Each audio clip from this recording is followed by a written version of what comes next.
Hola, muy buenas noches. ¿Qué tal al otro lado de las cámaras? Que Dios les bendiga.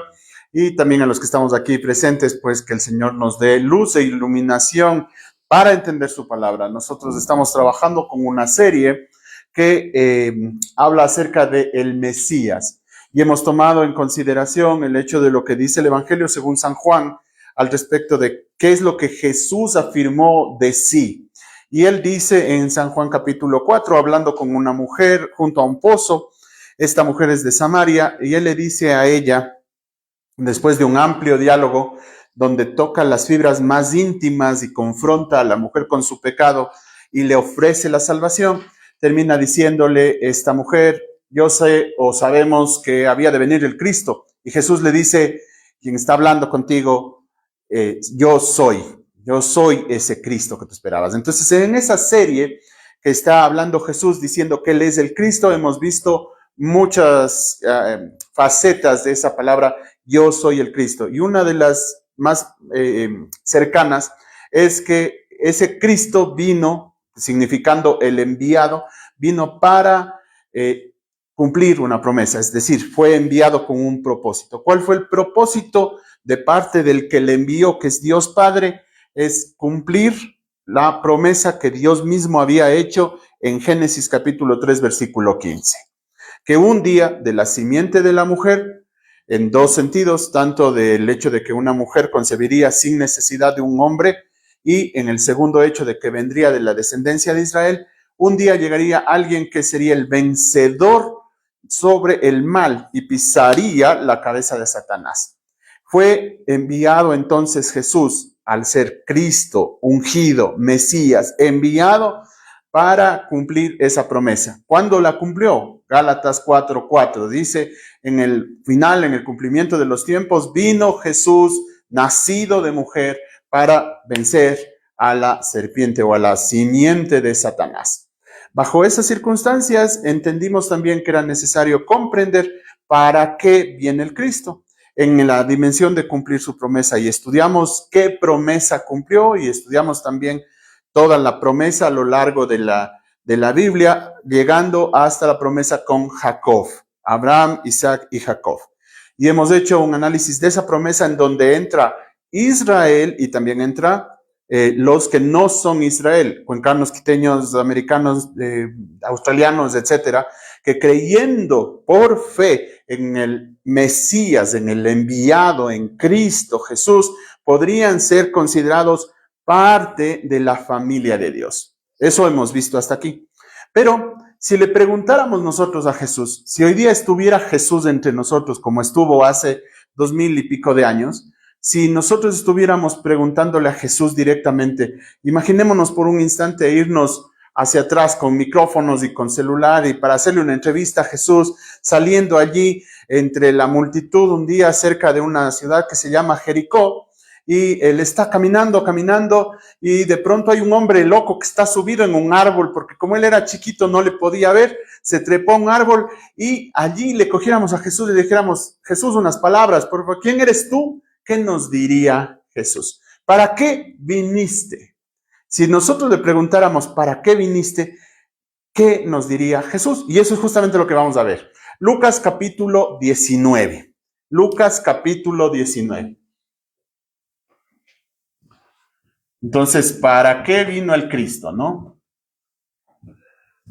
¿Para qué vino el Cristo? Ya vimos que vino a cumplir una promesa, cumplir la promesa de Dios, pero ahora preguntándole directamente a Jesús, ¿para qué vino el Cristo? Entonces nos va a dar una respuesta a Jesús. Nos vamos al pasaje de Lucas capítulo 19. Y nosotros vamos a leer rápidamente del 1 al 10 y nos vamos a centrar en el pasaje correspondiente, en el versículo correspondiente de la respuesta de Jesús, pero tenemos que contextualizar, ¿sí? Otra vez, regresando en el tiempo, estamos pasando a lo largo de una ciudad llamada Jericó, una ciudad muy antigua, que todavía podemos ubicarla en la geografía, existe en la actualidad esta ciudad de Jericó. Y por allí estaba cruzando Jesús. Era Jesús ya bastante famoso, había gente a su alrededor, caminaban a un lado y al otro de él, y a los lados tenía a sus 12 discípulos, y está caminando Jesús y hay entre la gente alta un pequeñito que quiere verle a Jesús y no puede verle a Jesús. Entonces, oigámoslo de la boca del doctor Lucas y entendamos qué es lo que nos dice la palabra del Señor. Entonces, Lucas capítulo 19 y vamos a leer los versículos del 1 al 10. Comencemos.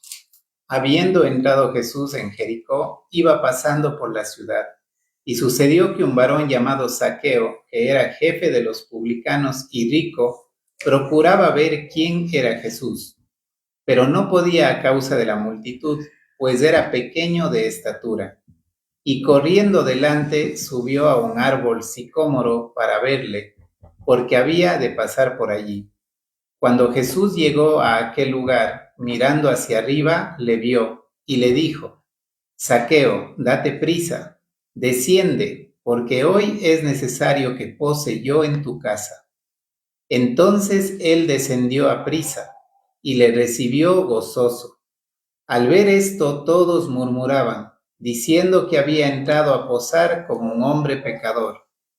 Entonces Zaqueo, puesto en pie, dijo al Señor: He aquí, Señor, la mitad de mis bienes doy a los pobres, y si en algo he defraudado a alguno, se lo devuelvo cuadruplicado.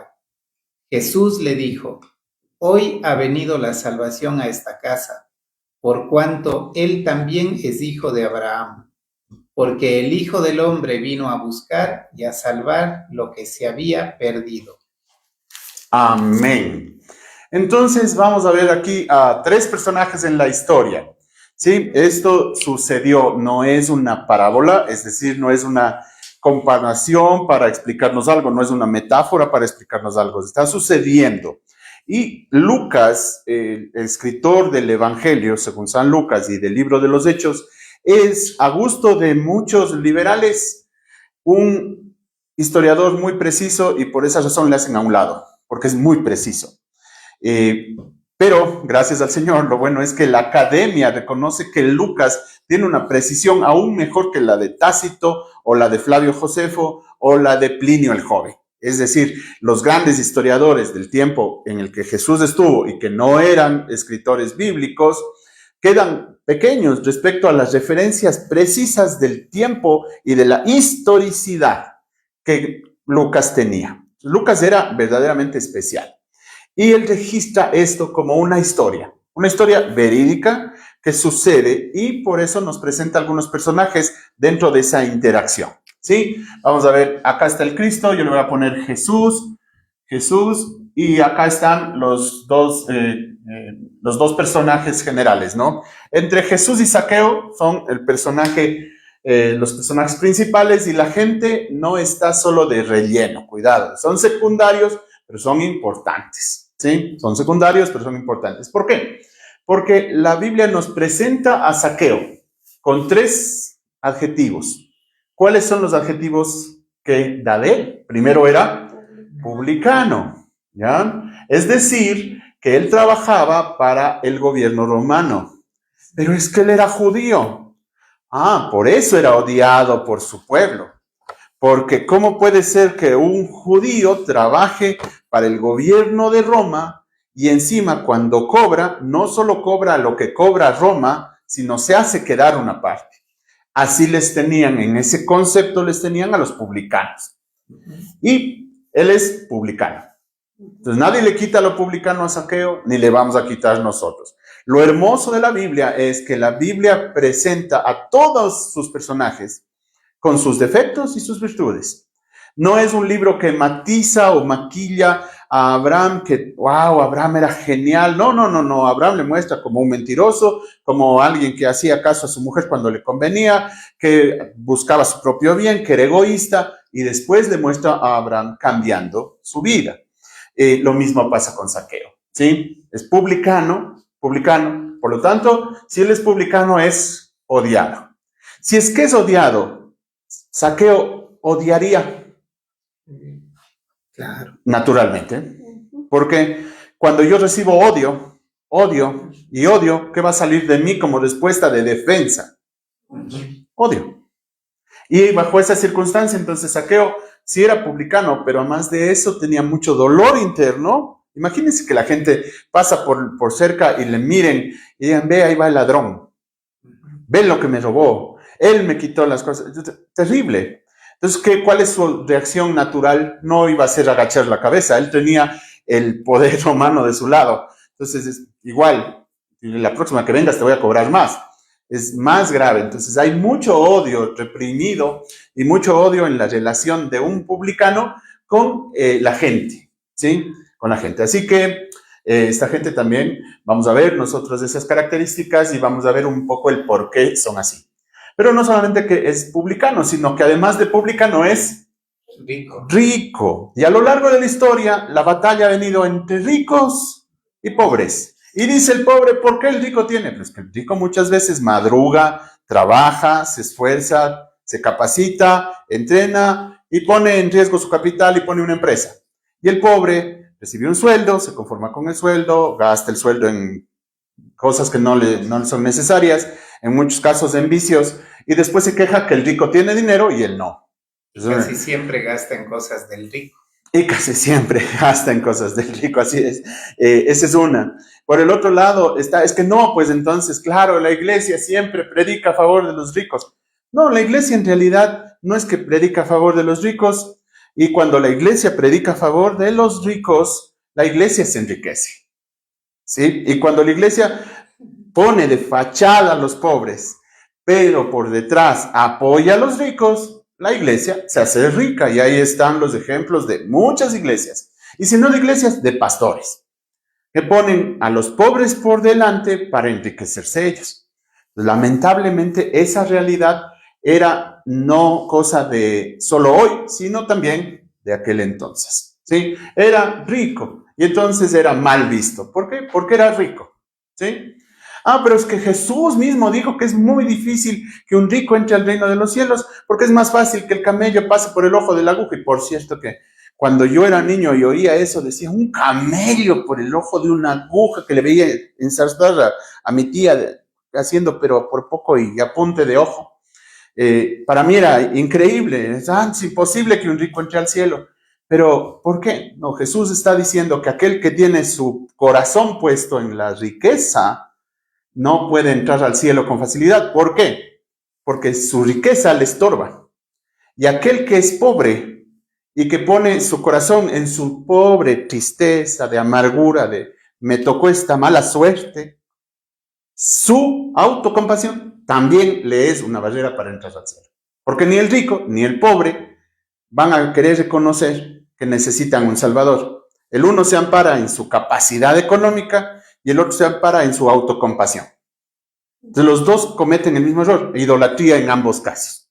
Así que no es porque los pobres son pobres se van al cielo. No, los ricos porque son ricos se compran el cielo. Tampoco, allá no está de venta ningún terreno.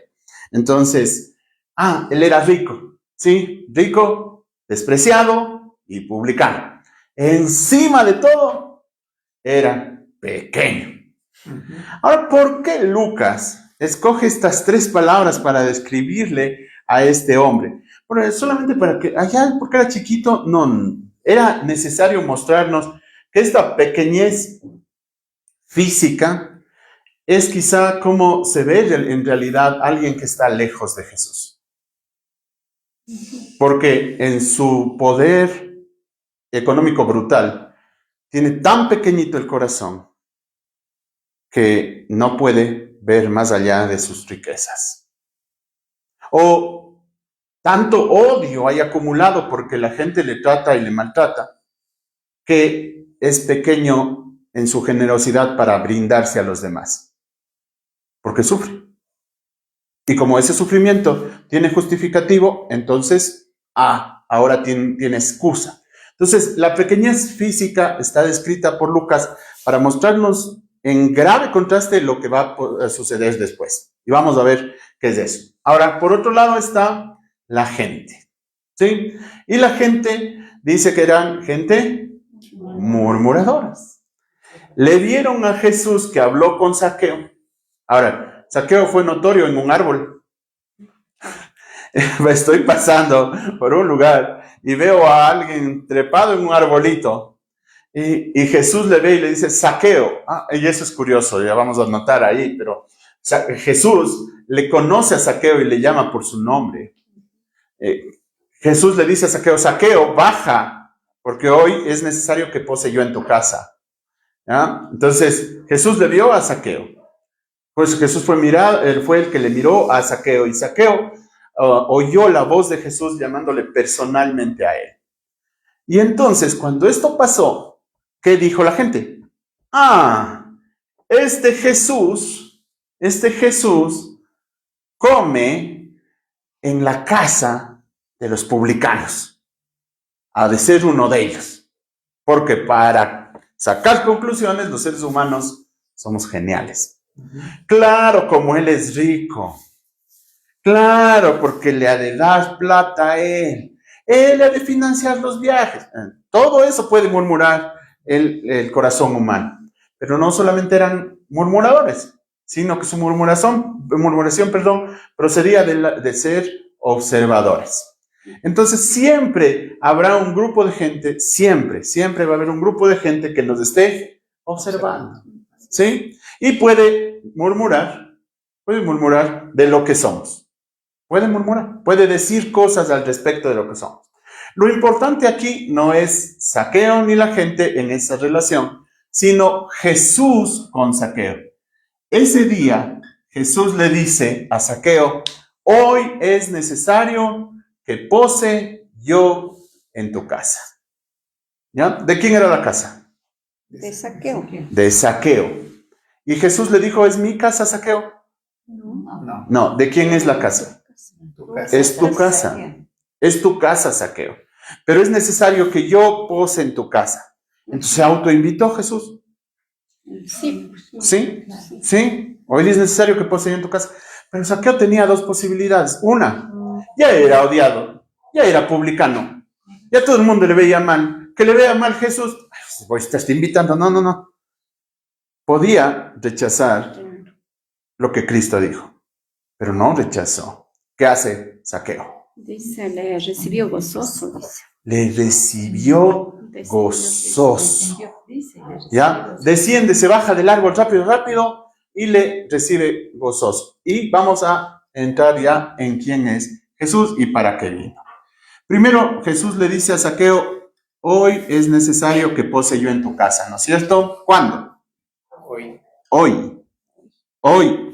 Es necesario, y es linda esa palabra de Jesús.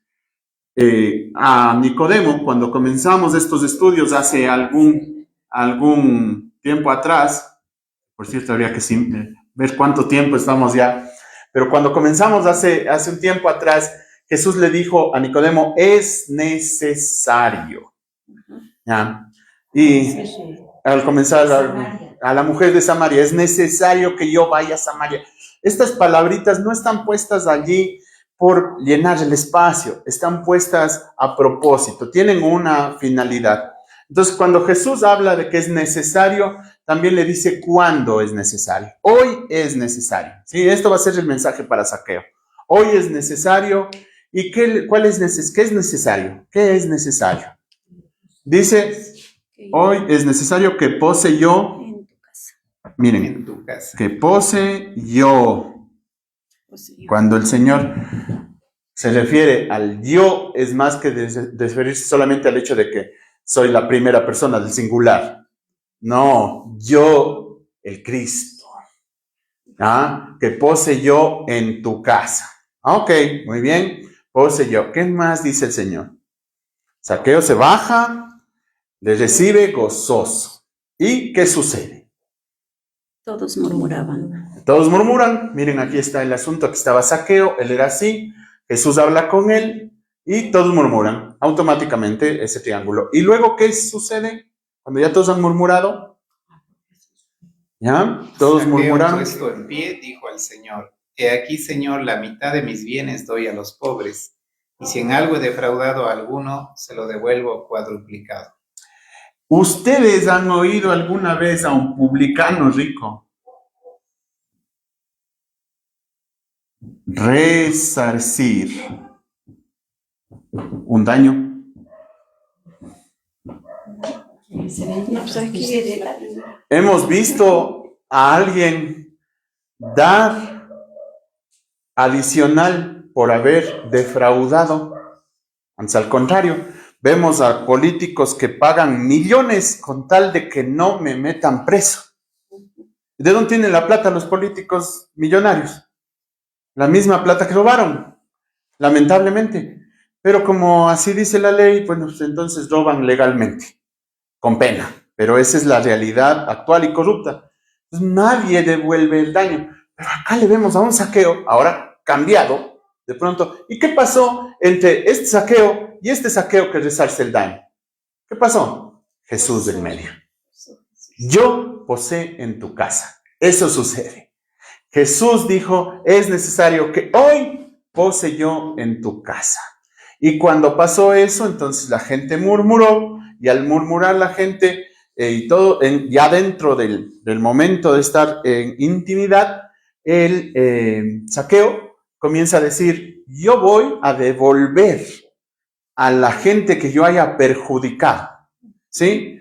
Y todavía pone así, si alguno yo he perjudicado, si yo hubiera perjudicado a alguien, le voy a devolver cuadruplicado. Es decir, que ni siquiera dice lo que mandaba la ley. La ley decía que si te das cuenta que has perjudicado a alguien, vas a darle lo que perjudicaste y le vas a poner el 20% como una retribución, ¿ya? Por haber dañado y perjudicado a la persona. Eso decía la ley. Pero acá, ¿qué dice el saqueo? No dice te voy a poner el 20%, te voy a poner el 400% voy a poner yo, Señor. Yo voy a poner más de mí. ¿Por qué? ¿Qué recibió saqueo para llegar a esa conclusión? Gracia, perfecto. Entonces, cuando le dice el Señor, hoy es necesario que pose yo, hoy es necesario que pose yo, ese hoy y este yo se manifestaron en gracia. ¿Por qué se manifestó en gracia? Juan capítulo 1, versículo 14, ¿sí? ¿Cómo era Jesús? Y vamos a leer el 14 y 15. Juan capítulo 1, versículos 14 y 15, ¿sí? Hoy, en el presente, en este momento, ¿sí? Hasta ahorita ha sido publicano, rico y pequeñito. Bueno, lo pequeño no le curó Dios, lo pequeño de estatura. Pero aquí empieza a curarse lo pequeño de corazón, porque empieza a dar más de lo que puede. ¿Por qué? Juan 1, 14 y 15. Y aquel verbo fue hecho carne y habitó entre nosotros, y vimos su gloria, gloria como del unigénito del Padre, lleno de gracia y de verdad.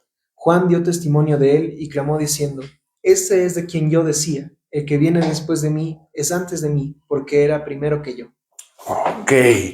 Entonces, ¿quién era antes de Juan el Bautista que está hablando ahí en el Evangelio de Juan? El Señor Jesús. ¿Por qué era antes de él? ¿Porque nació primero?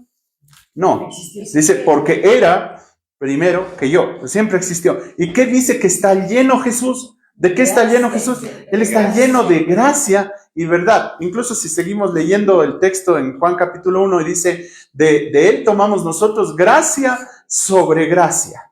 Gracia sobre gracia. Entonces es importantísimo ver que en este pose yo, hoy día en tu casa, yo te estoy mostrando mi gracia. ¿Te mereces, saqueo? ¿Te mereces? Tú que has robado tanto, saqueo. Tú que te has enriquecido a costa de dañar a los demás, ¿te merecerás, saqueo? No, ¿qué le dio? Gracia. Por eso es necesario que yo pose en tu casa. Porque tú tienes demasiado odio. Porque tú tienes muchas riquezas, pero tu alma es pequeña. Eres pobre, miserable, ciego, desnudo. No tienes nada.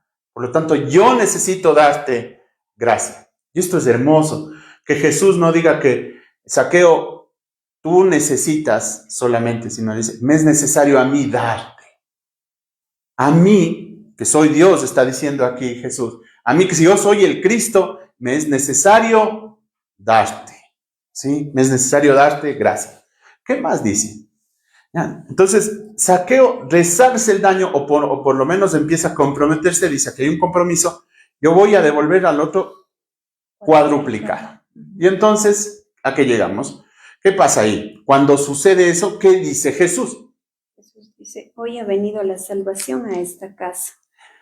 Ya, hoy ha venido la salvación. Entonces, hoy debo posar en tu casa, yo debo posar en tu casa, le dijo Jesús, porque hoy, otra vez hoy, ¿qué dice que ha venido? La salvación. La salvación. ¿Quién es Jesús entonces? Salvador. Ajá. Y Jesús aquí en esto es dos cosas. El Salvador, o sea, el ejecutor del plan para salvar, y también es la salvación. No solamente es el Salvador, sino Él mismo es la salvación, porque Él es gracia. Hoy ha venido la salvación a esta casa. Y aquí Jesús nos responde a nosotros, es necesario Flavio, Saúl, Adriana, Julia, Pablo y todos los que están al otro lado de las pantallas, es necesario que ustedes entiendan para qué vine yo. Jesús, ¿para qué viniste? Y él dice clarito, ¿para qué vino? Dice, porque el Hijo del Hombre vino a buscar y a salvar lo que se había perdido. Entonces, ¿para qué vino el Hijo del Hombre? Para buscar y salvar. Buscar y salvar. Lo que se vio. Buscar y salvar. Dos cosas. ¿No le buscó a Zaqueo? Sí. Ah, pero es que Zaqueo se subió al árbol. Sí, claro, se subió al árbol. ¿Y quién le dijo a Jesús? Ve Jesús, verás, el que está allí, sí, ves, es que tiene barba, sí, que está chiquitito, él se llama Zaqueo. ¿Alguien le dijo eso? Él le dijo directamente, Jesús, Zaqueo, bájate de allí. Porque hoy es necesario que pose yo en tu casa. Hoy la salvación viene a tu casa. ¿Ya? Entonces, ¿quién buscó? Jesús. Perdón, simplemente para señalar también por lo que usted mencionaba al inicio, en el plano espiritual, cuando uno es pequeño, y no solo en el plano espiritual, sino en el plano también físico, lo más común que sucede con las personas que cuando son muy pequeñas es que tratan de compensar de alguna manera. Entonces, es muy, por ejemplo, típico que una persona muy pequeña, por ejemplo, trate de hacer que su cuerpo sea muy musculoso, porque es como una manera de compensación. Entonces, solo es un ejemplo, ¿no? Porque en el plano espiritual, nosotros siempre que hemos sido, somos pequeños de hecho, pero siempre vamos tratando de compensar esa pequeñez cuando no hemos conocido todavía a Dios.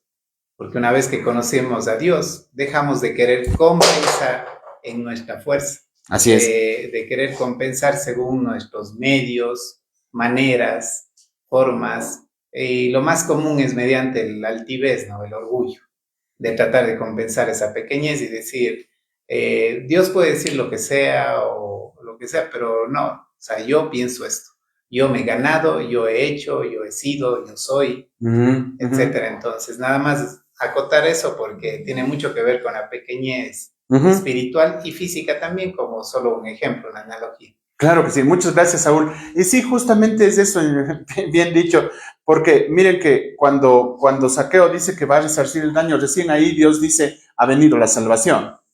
Es decir, los cambios de conducta no son los que tienen que suceder primero para llegar a Dios, sino porque Dios me busca, puede llegar a cambiar mi conducta.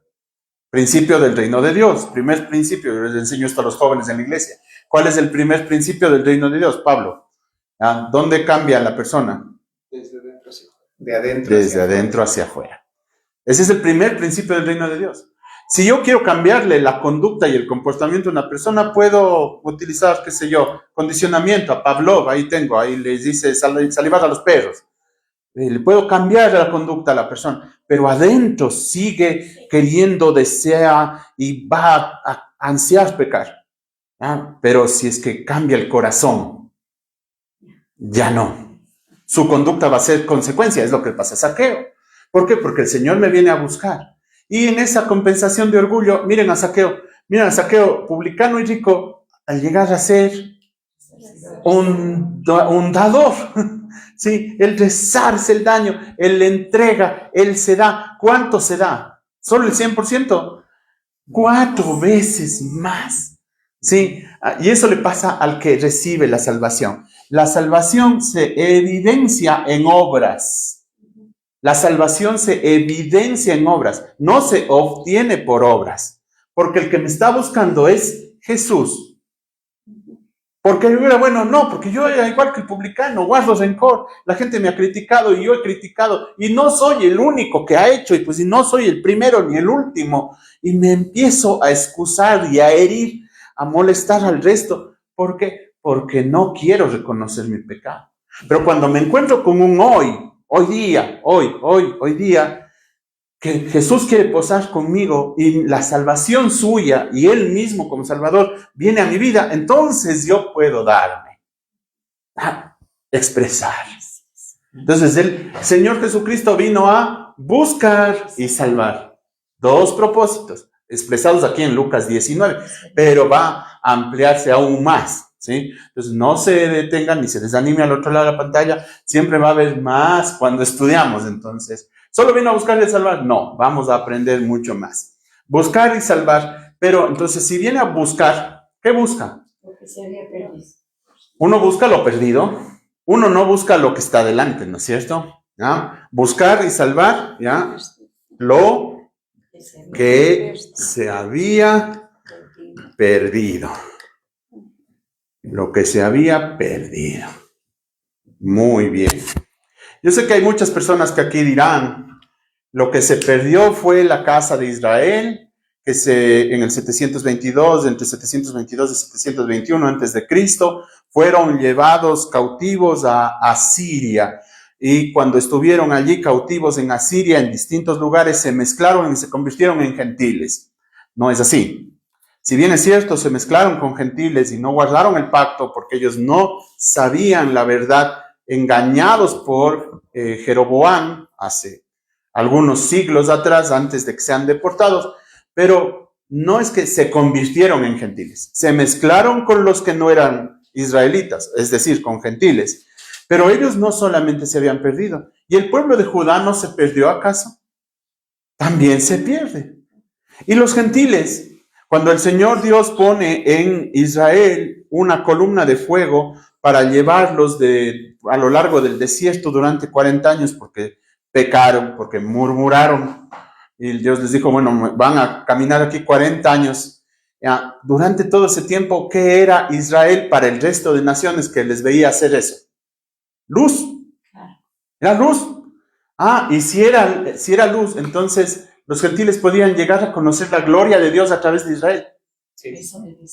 Y hoy la gente que no conoce a Jesús debería llegar a conocer a Jesús, Salvador y salvación, porque nos ha cambiado a nosotros, porque nosotros estamos dando de nosotros 400%, más que lo que yo podría dar, porque he recibido gracia, mucha gracia.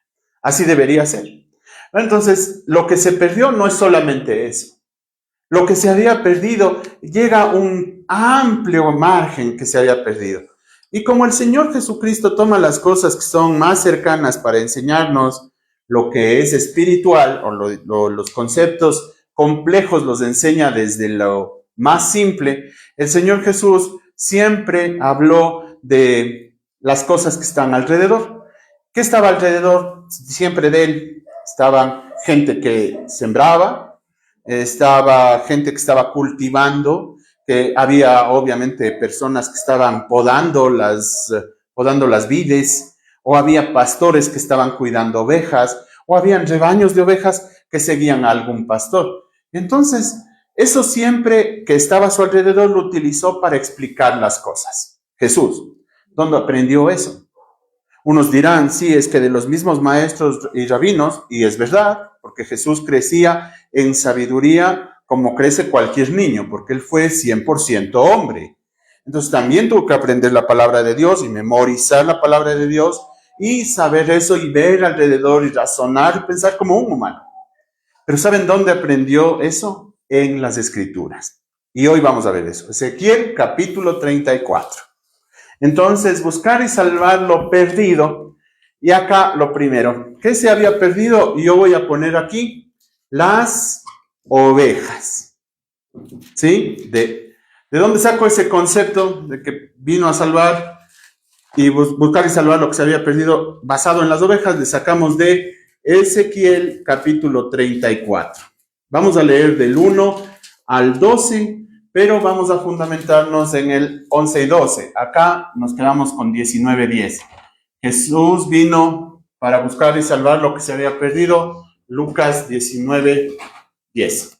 ¿Sí? Y acá, Ezequiel 34, desde el 1 hasta el 12. Comencemos.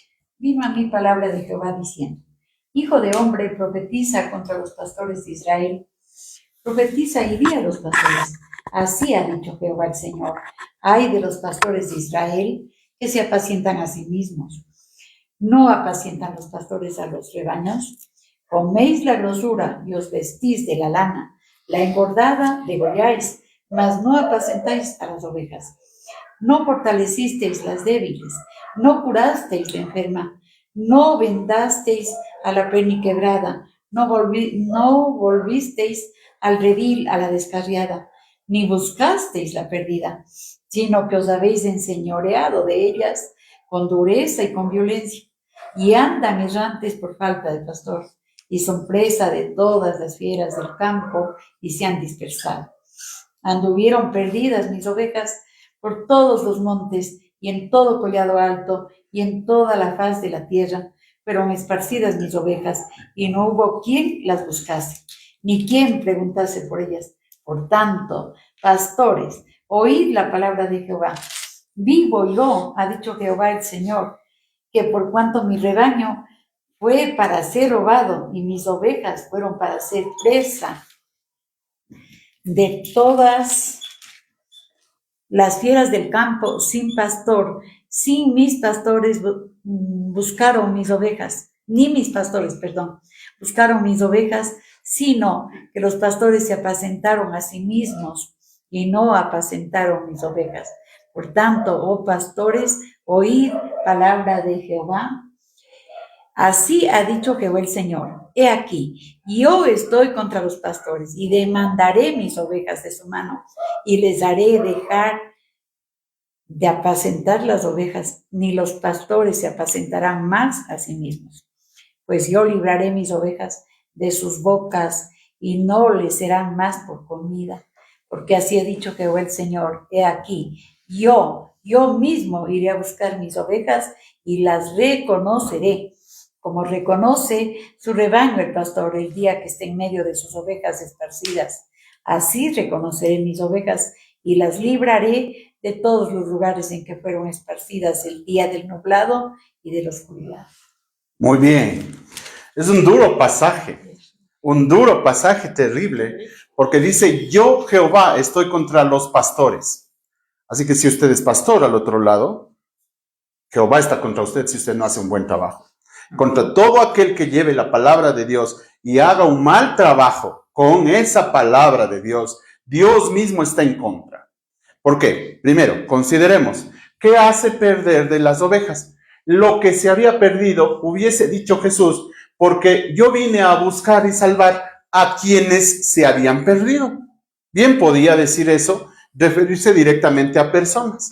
¿Por qué dice lo que se había perdido? ¿Ya? Porque aquí está hablando de un rebaño, ¿sí? De un rebaño. Pero no solamente está hablando de las ovejas, sino también está hablando de los pastores.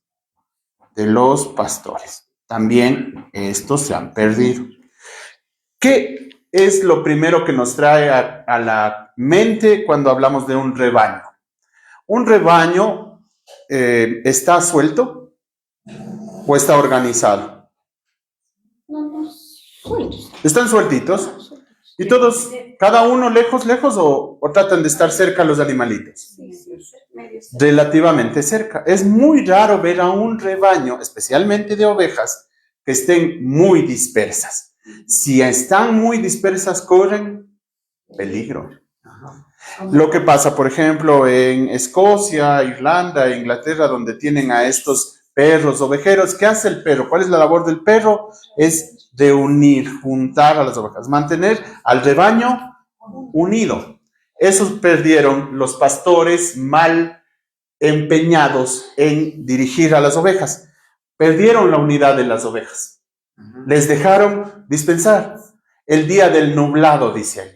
Es decir, cuando vino la crisis, la dificultad, la complicación, el sufrimiento, el dolor, la angustia, la prueba, les dejaron a las ovejas que se esparzan. Cuando vino el atacante, sean lobos, sean leones en esa geografía de Israel, en vez de quedarse a defender a las ovejas, ese pastor, mal llamado pastor, corrió, se fue, salvó su vida, pero no las protegió. Entonces, cuando fueron atacadas, el rebaño se dispersa. Y se van un grupo por un lado y otro grupo por otro lado, y por ahí alguna solitaria que se va por otro lado y empieza a ser fácil presa de los lobos.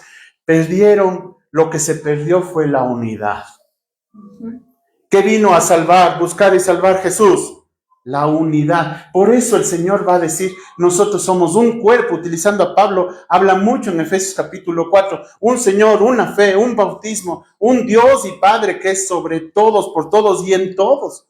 Necesitamos volver a ser unidos porque muchos malos pastores, muchos malos líderes que les llamamos ahora, pero en ese tiempo eran pastores, y en realidad en esa comprensión han hecho que se dispersen las ovejas. Tanto se han dispersado que hay ovejas que no tienen pastor y están abandonadas yendo de iglesia en iglesia, de iglesia en iglesia. Otras que no van a ninguna iglesia. Otras que sí están en la iglesia, pero no son acogidas en las iglesias. Entonces no solamente se perdió la unidad, se perdió la propiedad. Por eso es importante leer la Biblia en contexto general.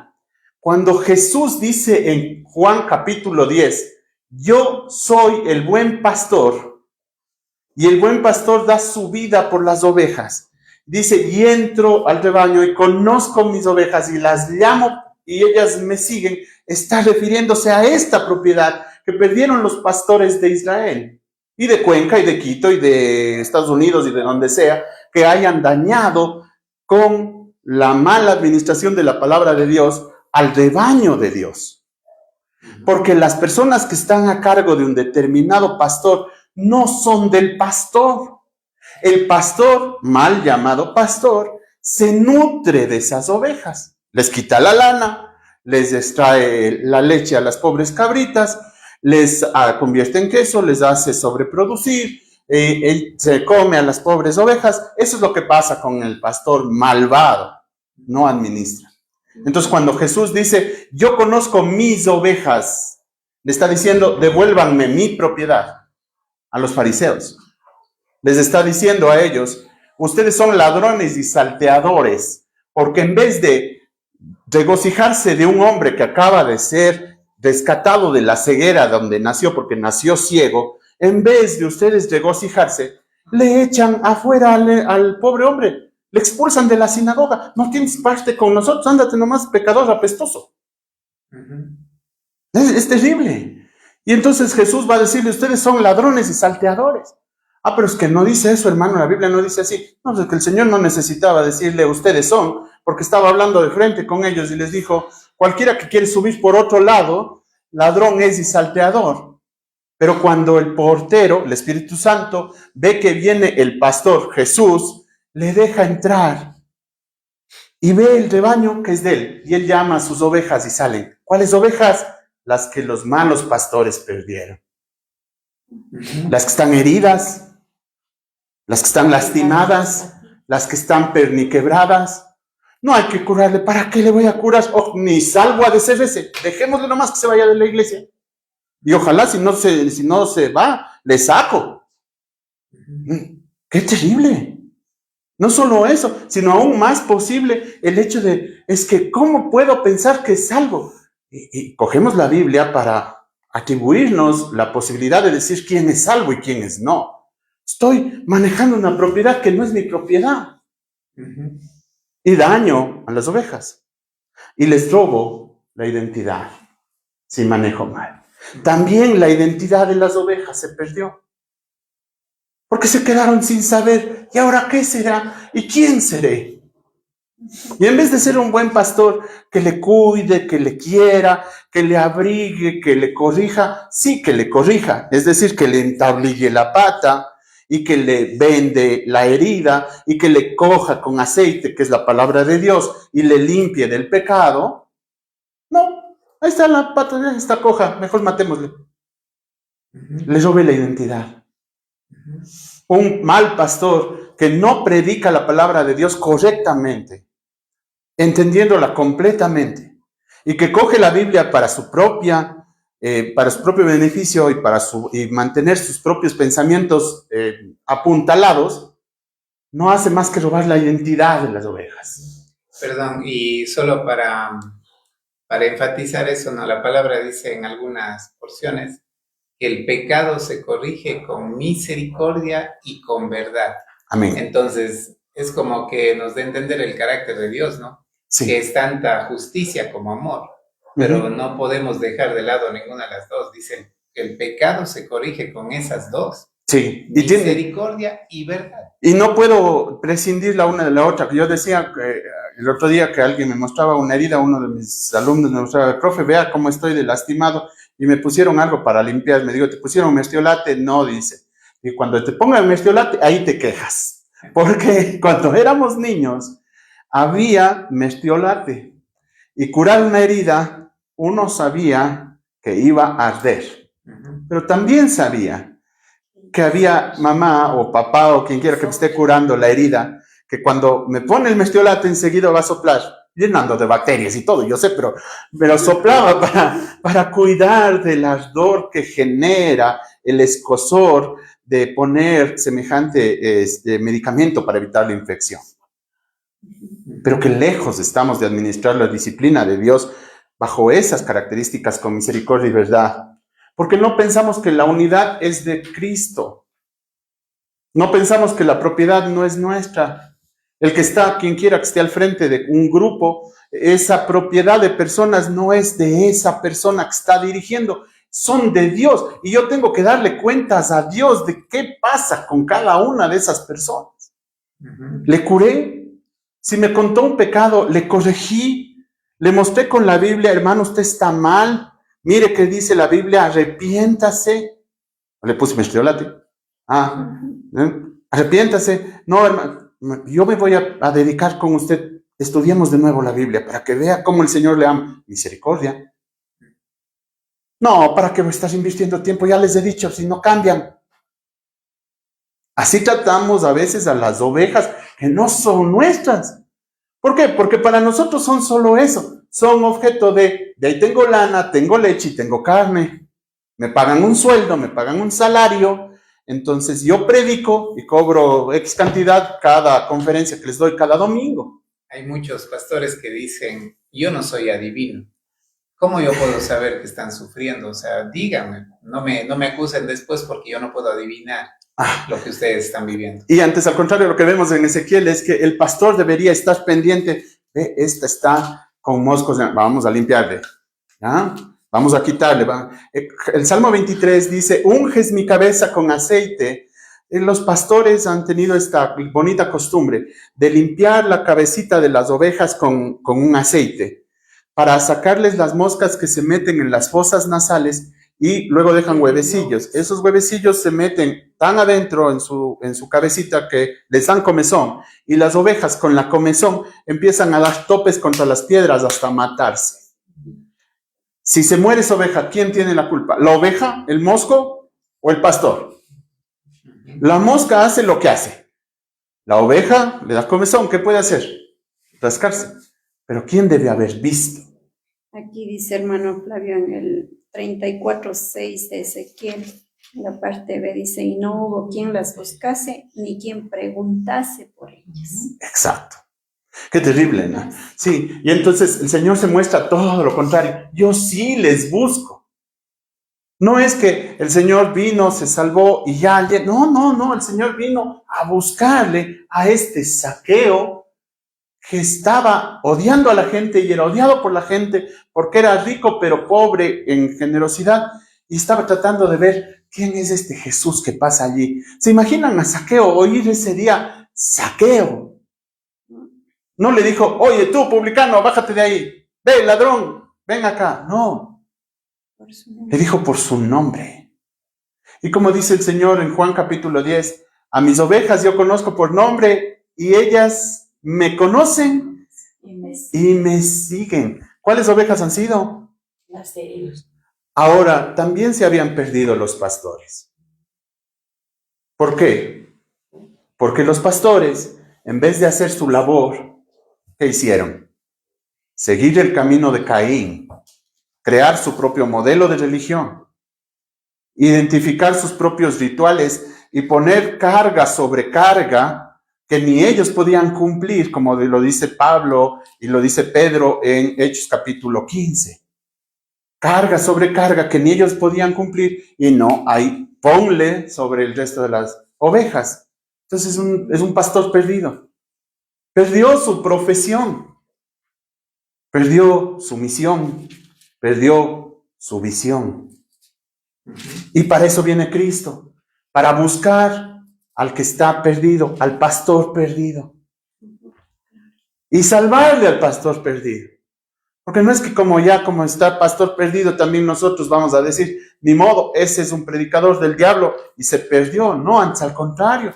Dios dice que yo tengo que hacer lo mismo que hizo Jesús, es decir, buscarle a Él y también mostrarle la salvación de Dios. Entonces la llamada de Dios es justamente esa. Es necesario que nosotros entendamos que Jesús vino a buscar y salvar lo que se había perdido. ¿Qué se había perdido? Se había perdido la unidad de las ovejas. Se había perdido la propiedad de las ovejas. Se había perdido la identidad de las ovejas. Y es exactamente lo que el Señor viene a darnos. Ustedes, dice 1 Pedro capítulo 2, versículo 2.9, me parece, me ayudan con la cita, 2.9 o 1.9. Vosotros sois linaje escogido, real sacerdocio, nación santa. 1.9 me parece que es. 2.9, muy bien, gracias. Entonces, ¿qué le dice? Vosotros sois linaje escogido, real sacerdocio, nación santa, pueblo adquirido por Dios, para que anunciéis las virtudes de aquel que os llamó de las tinieblas a su luz admirable. Amén. Entonces, ¿quiénes ustedes? Todos los que hemos oído el llamado de Dios, en donde Jesús ha posado en nuestras habitaciones el día de hoy, en un hoy de cada uno de nosotros, cuando le oímos al Señor trayéndonos la salvación para que cambiemos. Él dice que yo soy linaje escogido. ¿Qué significa ser linaje? Identidad. Yo soy linaje escogido. No he sido cualquier cosa. Soy un linaje escogido. Un linaje especial, cernido, tamizadito. Linaje escogido por Dios. ¿Qué más? El linaje escogido. Soy una nación santa. ¿Qué es eso? ¿Una nación qué es? Es una unidad. Real sacerdocio. Sois real sacerdocio. ¿Qué es eso? Identidad. Pueblo adquirido por Dios. ¿Qué es eso? Propiedad. ¿Qué vino a buscar el Señor? Lo que se había perdido. Entre lo que se había perdido, quizá yo era una oveja que me quedé varado, alejado, porque ya no podía seguir el paso de las demás ovejas. Quizá mi pierna ya no avanzaba.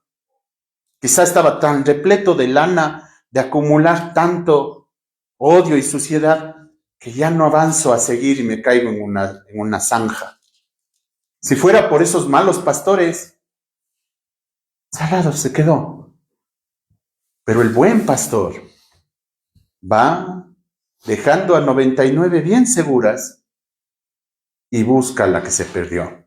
Y cuando la encuentra, no le dice, te portaste mal, ¿no? Ahora ve cómo sales.